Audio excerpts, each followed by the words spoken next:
सोपा होता ना पेपर? हा सोपा होता. मानसचे उपाययोजनात्मक क्वेश्चन होते. एक पण क्वेश्चन असा नव्हता की तुम्हाला येणार नाही असा नव्हता. बर बर. अरे वा अरे वा. शिक्षक म्हणून तुमची भूमिका विचारली होती फक्त. आणि जीके वर एक पण प्रश्न नव्हता सर. फक्त एनईपी 2000 आहे ना, त्याच्यावर 2 क्वेश्चन होते. ओके. Yes yes. नवीन राष्ट्रीय शैक्षणिक धोरण. बर बर. अरे वा. आणि मराठीचं सर फक्त लिंग वचन आणि एक पॅराजंबल एक होता आणि एक प्रोसेस होती. प्रोसेस मध्ये वरती वाक्य आणि मध्ये एक शब्द रिकामा आणि खाली ऑप्शन दिले होते. त्यातला तुम्ही सिलेक्ट करून तिथं ते शब्द निवडायचा होता. बर बर. म्हणजे एकूण मराठीवर किती प्रश्न होते मग? मराठीवर असतील तरी 15 प्रश्न असतील. बर बर बर. आणि पण इंग्लिश? मराठीच्या प्रश्नाची लेवल खूप म्हणजे सर लिंग आणि वचनाच्या पुढे गेलंच नाही ग्रामर. होय. हा. आणि मनी होते एकदम लेवलचे एकदम सोप्या मनी होते 2 अशा. बर बर बर बर. हा हा हा. आणि इंग्लिश? इंग्लिशसाठी आलं होतं. पॅराजंबल आला होता. हा. आणि ऍड्रेस बेसचे 15 असे 10 प्लस असे क्वेश्चन होते. काहींना 15 होते, काहींना 10 होते. 10 प्लस तर होतेच होते सगळ्यांना ऍड्रेसचे. बर बर. 10 ते 15 इंग्लिश आणि त्याच्यामध्ये पॅराग्राफ आला होता का? पॅराजंबल नाही. पॅराग्राफ मराठीचा पण नाही आला सर, इंग्लिशचा पण नाही आला पॅराग्राफ. अरे वा. बरं झालं आपण तो घेतला नाही, तो आला बी नाही. बरं झालं. हा. आणि इंग्लिशचे क्वेश्चन सर फक्त व्हॉकॅबवर आले होते. शब्दाचा अर्थ छोटा. ओके. व्हॉकॅबवर होते फक्त. वा वा. हा हा. आणि मानस मराठी खूप इझी होतं सर. 4वी 5वी चे पोरं शिकवतील असं. बर. हा हा हा. आणि रिजनिंगचा पण सोपा पेपर होता. पण सेटिंग अरेंजमेंटला तुम्ही पझलला हात लावला ना सर आपण, तर 200 प्रश्न अटेंड होत नाही. किती पण सोपा असू द्या पझल आणि सेटिंग अरेंजमेंट. आपण त्याला आल्या हा मोठे म्हणजे सोपे असते सर, तर आपल्या तिथं मार्क्स वेगळीच असते त्यावेळी. बर बर. हा हा. त्याला हात लावला तर मग 200 अटेम्प्ट होत नाही आणि त्याला सोडवत बसलं तर मग 150च्या पुढे जात नाही आपण. बरोबर. हा हा हा. आणि मोस्ट ऑफ क्वेश्चन सर 100च्या पुढे सगळे क्वेश्चन होते सोपे. मराठी तर मला 150च्या पुढे मराठी लागली. अरे पुढं होते. 100 म्हणजे 100 पर्यंत गणित बुद्धिमत्ताच आहे. हा म्हणजे हा 150 क्वेश्चन पर्यंत मला सर मराठीचा एक पण क्वेश्चन नाही आला. जेव्हा मी 150 पार केलं पुढे गेले तेव्हा मला सगळी मराठी पुढे भेटली. अच्छा. हा हा हा. आणि सिलोवर मला 10 क्वेश्चन पडले होते. कशावर? आणि सिलोजम नाही का, तो सिलोजम बुद्धिमत्तेचा चॅप्टर. हा. Yes yes yes. हा हा. हा त्याच्यावरती इन्व्हेस्टिव्हिटी नाही का, ती तुलना बघा. बरोबर. तुलनेवर 5-6 क्वेश्चन होते. त्यानंतर दिशाज्ञानचे 2 सेट पडले होते. बर्ड रिलेशनचे 2 सेट पडले होते. आणि ते नंबर सिरीज नाही का सर आपलं, ते अल्फाबेट नंबर सिरीज. बरोबर. किती अक्षर असतात, ते तिसऱ्या अक्षरात 6वा शब्द कोणता, 6व्या शब्दाचं ते लई थोडं गुंतागुंतीचं आलं होतं. बर बर. येणार नाही असं नव्हतं, पण टाइम कन्झ्युमिंग होतं ते खूप. हा. वेळ खाऊ होता. हा वेळ खाऊ होतं ते.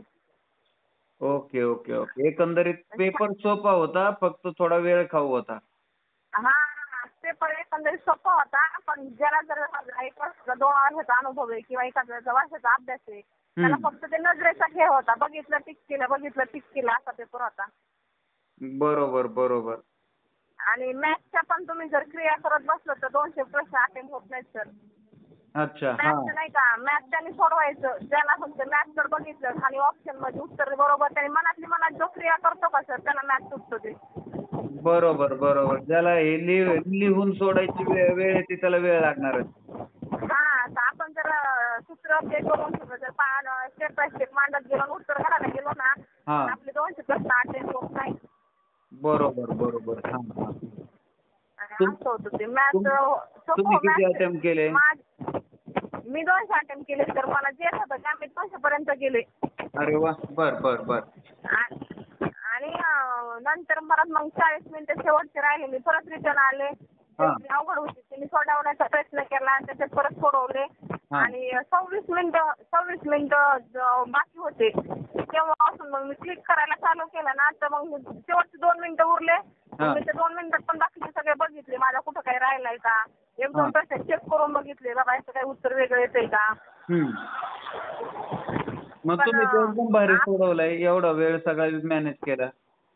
वेळ कसा करायचा सर मॅनेज? जो प्रश्न 1 ते 2 ओळीमध्ये आपला आवाज आहे, फक्त पूर्ण हा. पोर्शन असा वाचायचा पण नाही, फक्त नजरेत तो प्रश्न ओळखीचा असतोच ना आपल्या. आपण लेक्चर केलेले असते, युट्यूबवर बघितलेलं असतंय. बरोबर. आणि आपल्याला प्रश्न पॉझिटिव्ह आणि निगेटिव्ह लगेच कळते. प्रश्नाला बघितलं की ऑप्शनकडे बघायचं आणि ऑप्शनमध्ये जो पॉझिटिव्ह असतं तर पॉझिटिव्ह ऑप्शनला क्लिक करायचं. सगळं वाचायचंच नाही. ज्याचा आपल्या पॉझिटिव्हवर नजर गेली की पॉझिटिव्ह आपण क्लिक करायचा. हम्म हम्म हम्म हम्म. आपण सगळं म्हणजे आपण म्हणलं ना व्यवस्थित सोडू, सगळं सिक्वेन्स सोडू, तसं काहीच होत नाही सर. मग तसे 200 प्रश्न बी अटेंड नाही होत आपले. बरोबर. हो हो हो. फक्त नजरेवर खेळ आहे सगळा तो. अरे वा, नाही खूप चांगलं विश्लेषण सांगितलं. म्हणजे हाच पॅटर्न आपण केला होता, गृहीत असाच धरला होता आणि तसंच आला तो. हा सेम आला पण मानसलं सर हे आलं नाही. आज वाटलं की तुम्ही त्याच्यावर लाईव्ह घ्या. आपलं व्याख्या नाही आल्या, तुमचे शास्त्रज्ञ नाही आले, काही नाही. फक्त नाही, ते येणारच नव्हते. बरोबर, ते येणारच नव्हते. Yes yes. फक्त शिक्षक नात्याने तुमची काय भूमिका असेल तुमच्या शाळेच्या म्हणजे वर्ग व्यवस्थापनामध्ये, सहकार्यासोबत, विद्यार्थ्यांसोबत तुमचा कसा रोल असेल याच्यावरच होते. Yes yes. हा हा हा हा. मग ते तर आता आपण शिक्षक बनणार आहेत, आपल्याला कळतंय आपण पॉझिटिव्ह राहायचं का निगेटिव्ह राहायचं. बरोबर आहे, बरोबर. आणि त्याचा आपण खूप चांगला सराव केला होता शेवटी. हो छान सर. तुमच्या कोण सर मी लय पॉझिटिव्ह गोष्टी शिकले. मी फक्त तुमचं लेक्चर अभ्यासासाठी बघत नव्हते. माझा आत्मविश्वास वाढत होता, मला पॉझिटिव्ह विचार येत होते आणि मी करू शकते. सर एवढं जर सांगतेत म्हणलं तर सर एवढं सगळ्या महाराष्ट्राला जीव तोडून ते पण एकटीला घेऊन सांगतेत म्हणलं मी तर देऊ शकते परीक्षा द्यायची. मला थोडं महाराष्ट्र जिंकायचंय. बरोबर आहे, बरोबर आहे. तुमचं वक्तृत्व, तुमची भाषाशैली, तुमचा अभिनय, मी फक्त तुमच्यात एज्युकेशन नाही बघत सर, मी सगळ्या गोष्टी तुमच्यात बघते. नाही, आणि चांगलं. आता मध्यंतरी मी फक्त तुमच्याकडून नाही का मला मनोधैर्य वाढायसाठी मी तुमचे लेक्चर बघायची आणि तुमचे जेवढे रेकॉर्ड आहेत मला जे जे आवडायचे मी ते सगळे बघायचे. चांगलं आहे, चांगलं. हा छान होता. पण येतात ना सर अभ्यासापेक्षा तुमची चालाकी, तुमची तल्लख बुद्धी काम करते जास्त. 100%. मग ती शिक्षकाचं परीक्षण आहे ना. फक्त अभ्यास पाठांतर नकोय, तर तुमची थिंकिंग पॉवर, तुमचे सगळ्या चतुराई, सगळ्या गोष्टीचं मॅनेजमेंट तुमचं पाहिजे. तुम्ही लय हुशार आहे, तुम्हाला सगळे येते. तुमच्या अंगात जर चातुर्यच नसेल तर मग ते नाही तिथं. चातुर्य तेवढंच कामाचं आहे. बरोबर बरोबर. छान गेला पेपर आणि पेपरला वेळेवर चांगलं तुमचं सिलेक्शन होणारच आहे, काय विषयच नाही. पेढे घेऊन या आता नगरला. हो नक्की नक्की. माझं इंग्लिश मिडियम बीएड आहे सर, माझा तो पण प्लस पॉईंट आहे मला. अरे वा. हा हा हा हा. इंग्लिश मिडियमचं मेरिट कमी लागतं ना, विद्यार्थी लागतात इंग्लिश मिडियम बीएड वाले. बरोबर बरोबर. माझा नंबर इकडं मुंबईला आला होता. मी मुंबई जवळपास पनवेलला राहते. मुंबईला आला होता नंबर माझा पवईला. Okay okay. हा हा हा हा. छान झाला एकंदरीत पेपर. सगळ्या मुलांच्या चेहऱ्यावर हे होतं, स्माईल होतं पेपर मधून बाहेर आल्यावर. खरंच खरंच. म्हणजे आज तर मी इतके कॉल रिसिव्ह केले आणि मेसेज पाहतोय ना, खूप म्हणजे मी 2-3 महिने कोणाच्या लग्नाला, कोणाच्या कशालाच गेलेलो नाही, तर त्याचं चीज झाल्यासारखं वाटलं. चला. हो हो हो नक्कीच सर नक्कीच. आणि सगळ्यात जास्त मार्गदर्शन उपयोग करायचं मुलांना. मार्गदर्शन चांगलं असलं की माणूस त्या रोलने चालतो. बरोबर आहे. कॉन्फिडन्स वाढतो. चांगलं मार्गदर्शन, चांगलं वातावरण जर असेल तर. हो ना हो ना. चांगलं विश्लेषण केलं मॅडम तुम्ही. म्हणजे याच्यावरून खूप चांगली आयडिया आली. नक्कीच त्याचा फायदा होईल इतरांना पण.